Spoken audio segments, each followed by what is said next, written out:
Merci beaucoup, SG.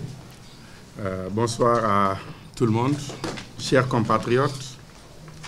Ce mercredi 12 février 2024, il a été, 2025 autant pour moi, il a été porté à la connaissance de l'opinion publique le rapport de la Cour des comptes sur la situation des finances publiques de 2019 au 31 mars 2024.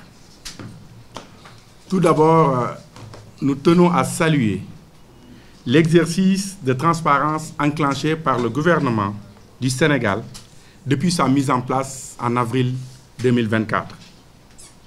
En effet, en respect de la directive 2009-01 de l'UEMOA, transposée dans la loi 2012-22 du 27 septembre 2012 portant Code de transparence dans la gestion des finances publiques, le gouvernement avait établi un premier rapport sur la situation des finances publiques sous la supervision de l'Inspection générale des finances.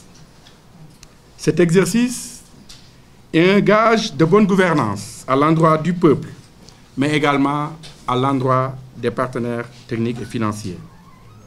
Transparence, véracité des chiffres et réformes structurelles.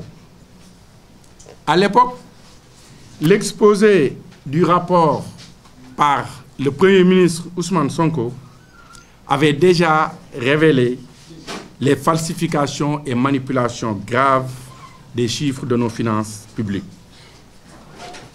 Il avait même annoncé la couleur, Monsieur le Premier ministre, en disant que si le futur rapport de la Cour des comptes ne disait pas plus, il ne dirait pas moins, et que les Sénégalais seraient étonnés. L'histoire vient encore de lui donner. Et aujourd'hui, les Sénégalais sont tous ébahis. Les Sénégalais sont sidérés devant ces malversations de notre âge. Chers compatriotes, force est de constater que la publication du rapport de la Cour des comptes, organe indépendant, donne encore une fois raison au Premier ministre et certifie un véritable carnage financier qui choque tous les Sénégalais. En effet, le rapport met en évidence des irrégularités structurelles dans la gestion des finances publiques du Sénégal. Il révèle des écarts significatifs dans la gestion des recettes, des dépenses et de la dette publique, ainsi que des pratiques comptables douteuses pour minimiser les déficits. Concernant les opérations du budget général et des comptes spéciaux du Trésor, il a été constaté dans le rapport de la Cour des comptes des rattachements irréguliers de recettes. C'est-à-dire que certaines recettes ont été comptabilisées dans des exercices antérieurs pour minimiser artificiellement les déficits budgétaires des années précédentes. Au total, on constate un rattachement irrégulier global de 318,73 milliards entre 2020 et 2023. Un autre constat accablant est fait dans le rapport sur la créance de l'État. Le montant réel des créances fiscales impayées est bien plus élevé que ce qui est déclaré. Des créances douanières d'un montant de 261 milliards n'avaient pas été prises en compte. Le reste à recouvrer au 31 mars 2024 s'élevait en réalité à presque 670 milliards de francs CFA.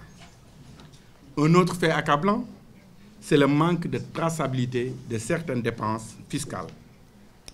La DGID n'a pas produit la situation des dépenses fiscales au titre des années 2022 et 2023, alors que la loi impose une publication annuelle de ces données. On peut cependant souligner qu'en 2021, le coût des exonérations était déjà de 952 milliards de francs CFA. Chers compatriotes, d'autres faits alarmants dans ces rapports ont attiré notre attention par rapport aux dépenses du budget général, notamment sur deux comptes de dépôt spécifiques.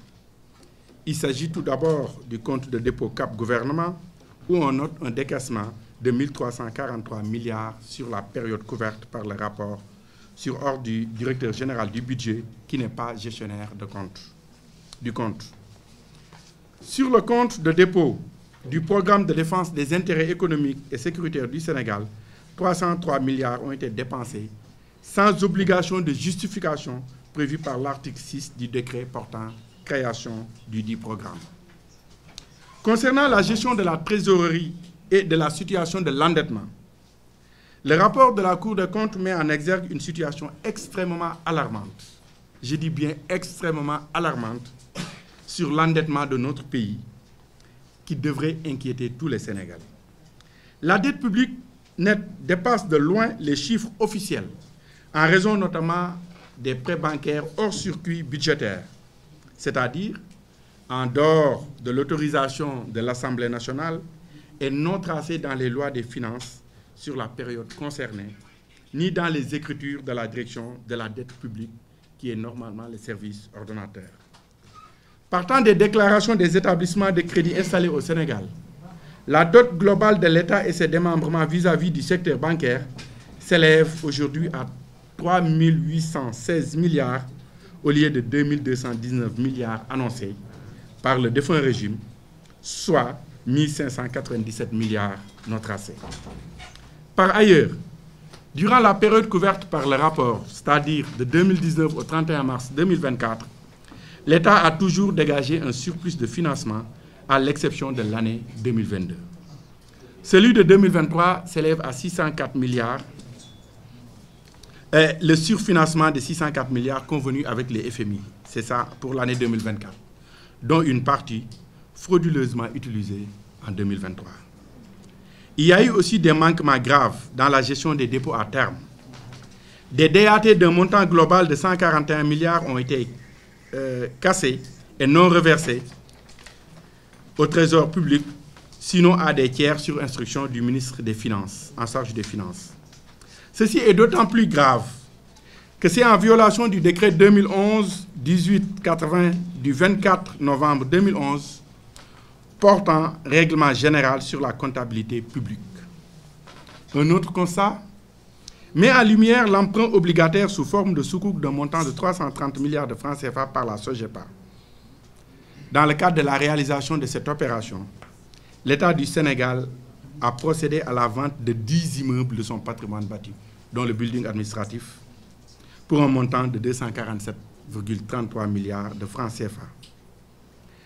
Et les travaux réalisés par la Cour des comptes démontrent ainsi de façon définitive que l'encours de la dette du Sénégal au 31 décembre 2023 s'élevait à 18 558 milliards, soit 99,67% du PIB, contrairement aux 73% annoncés par le défunt régime.